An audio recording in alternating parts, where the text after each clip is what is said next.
राजा ही जब तमाम प्रोग्राम्स में और तमाम रैलियों में बिना मास्क के घूमेंगे तो प्रजा तो फॉलो करेगी। किसकी शह पर हो रहा था, किसने कमीशन खाया है?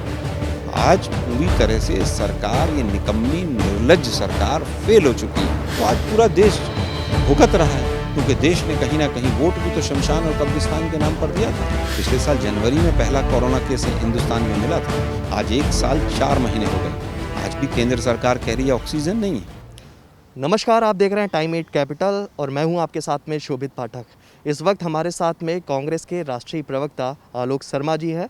कोरोना का ग्राफ लगातार देश में बढ़ रहा है और इस बीच राजनीतिक रैलियां पूरे देश में जहां पर चुनाव होने हैं वहां पर हो रही है।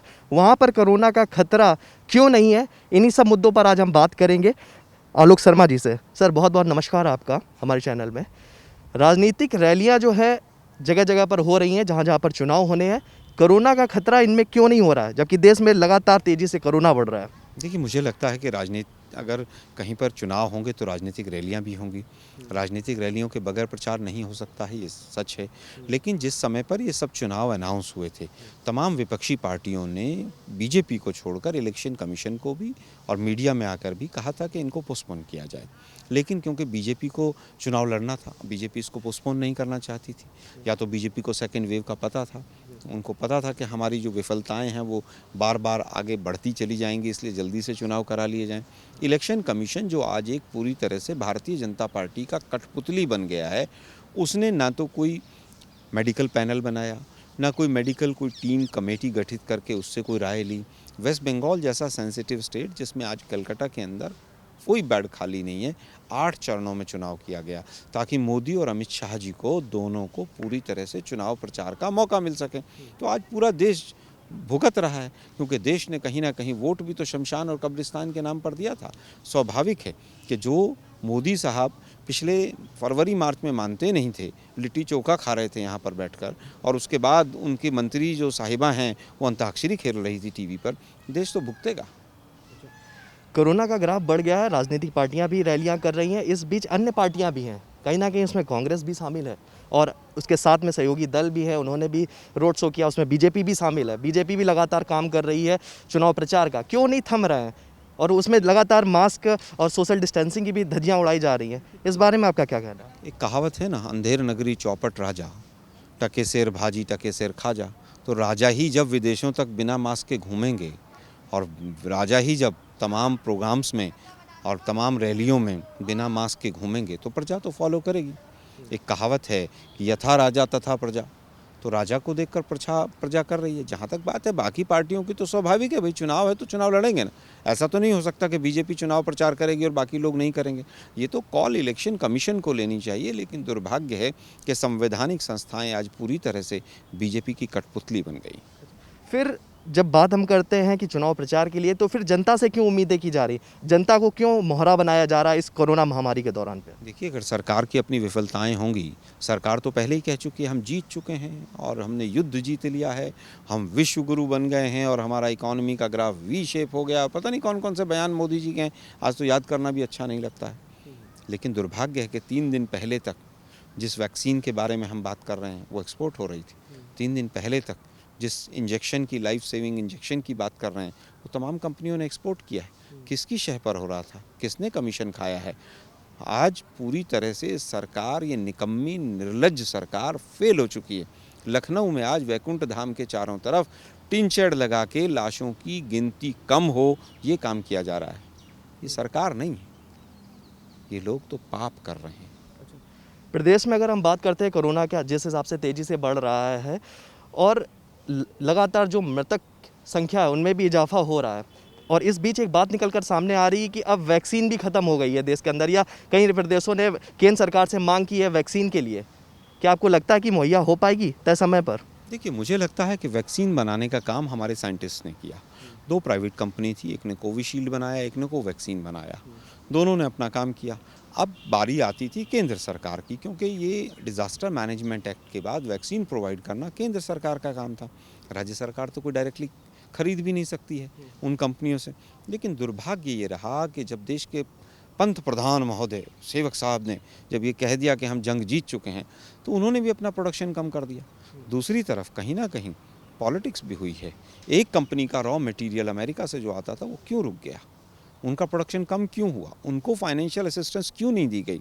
मोदी जी हर रोज़ 3 करोड़ रुपया अपने चुनाव प्रचार पे खर्च करते हैं। 20,000 करोड़ रुपया संसद को और चारों तरफ ब्यूटिफिकेशन और नवीनीकरण पर खर्च हो रहा है। 8,500 करोड़ के जहाज में घूम रहे हैं मोदी साहब, लेकिन उन कंपनियों ने 3,000 करोड़ रुपया मांगा, वो नहीं मिला। अब नहीं मिलेगा उनको कंपनियों को फाइनेंशियल असिस्टेंस, तो स्वाभाविक है जनता भुगतेगी।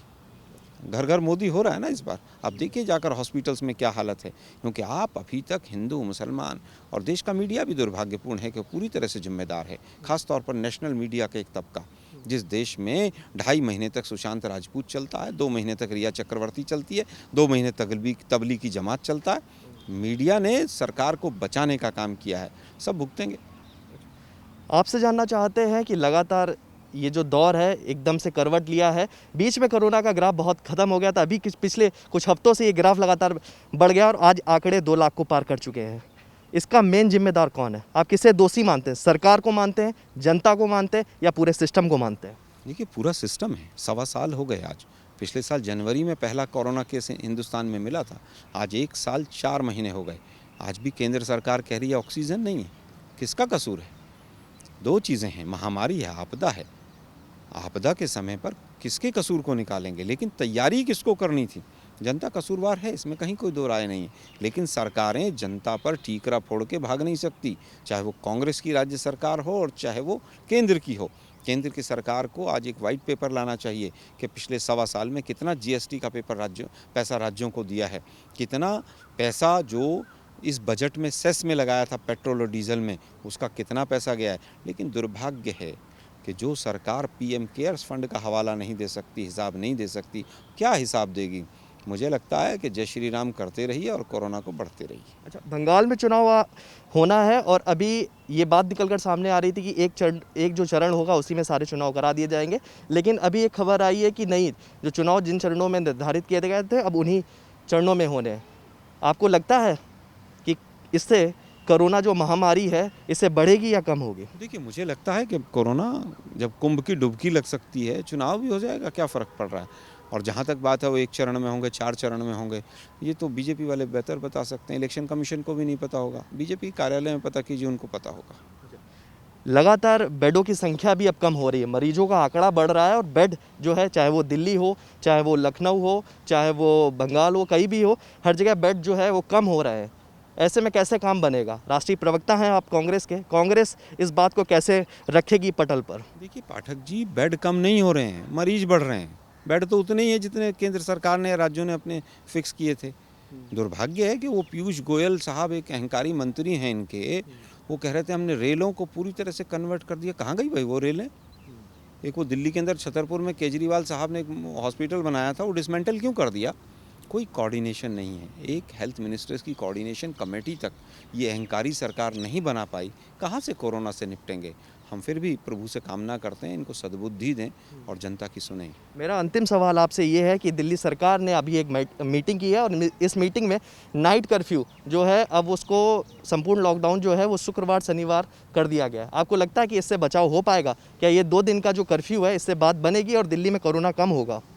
अच्छा, दिल्ली में आ गए हैं क्या वो डिप्टी सीएम साहब? वो गोवा घूम रहे थे 2-3 दिन से, चुनाव प्रचार कर रहे थे। उनके कई मंत्री यूपी में घूम रहे हैं, कई सांसद। और केजरीवाल जी पंजाब में गए थे अभी रैलियां करने, आ गए हैं लगता है वापस हो, तभी ऐसा निर्णय लिया है। निर्णय लिए जा रहे हैं, लेकिन नाइट कर्फ्यू कर दें और ये कर दें, ये टोटकों से दिल्ली नहीं संभलेगी। फिर किस तरीके से बात बनेगी? 19,000 केस एक दिन में हैं, शमशानों पे लाइन लगी हुई है। आज वो मोहल्ला क्लिनिक कहाँ चले गए, जिनके लिए मीडिया भी डपली बजाता था उनके पीछे पीछे चल के, कहाँ गए वो? सारा पैसा ढकार गए ये लोग कोरोना का, और दिल्ली की जनता भुगत रही है। लेकिन सरकार लगातार ये दावे कर रही है कि हम लोगों को वैक्सीन मुफ्त में पहुंचा रहे हैं और भी तमाम दावे किए जा रहे हैं लगातार सरकार के माध्यम से। आपको लगता है कि ये दावे कितने कारगर साबित हो रहे हैं ज़मीनी हकीकत पर? देखिए 550 रुपये में और 500 रुपये में कोरोना की वैक्सीन लग रही है। जिस देश में हर साल 1 crore vaccine free of cost लगाते हैं, और जिस समय पर हमारे पास खाने के दाने नहीं थे, पंडित नेहरू जी ने उस समय पर फ्री वैक्सीन देश को देनी शुरू की थी। लेकिन मुझे लगता है मोदी जी गुजरात से हैं। जिस दिन फ्री मिलेगी उस दिन शक करेंगे हम उन पर कि वो गुजरात से नहीं है, वो गुजरात से हैं। तो ये थे हमारे साथ में कांग्रेस के राष्ट्रीय प्रवक्ता आलोक शर्मा, जिन्होंने कहा कि कोरोना जिस हिसाब से बढ़ रहा है, जिस तेज़ी के साथ में बढ़ रहा है, वो कहीं ना कहीं एक खतरे की तरफ जा रहा है। हम देशवासियों से अपील करते हैं इस दौरान कोरोना में घर पर रहें, सुरक्षित रहें और सोशल डिस्टेंसिंग का पालन करते रहें। हम देश और दुनिया से जुड़ी हुई तमाम खबरें आप तक पहुँचाते रहेंगे। खबरों को देखने के लिए देखते रहिए टाइम 8 कैपिटल।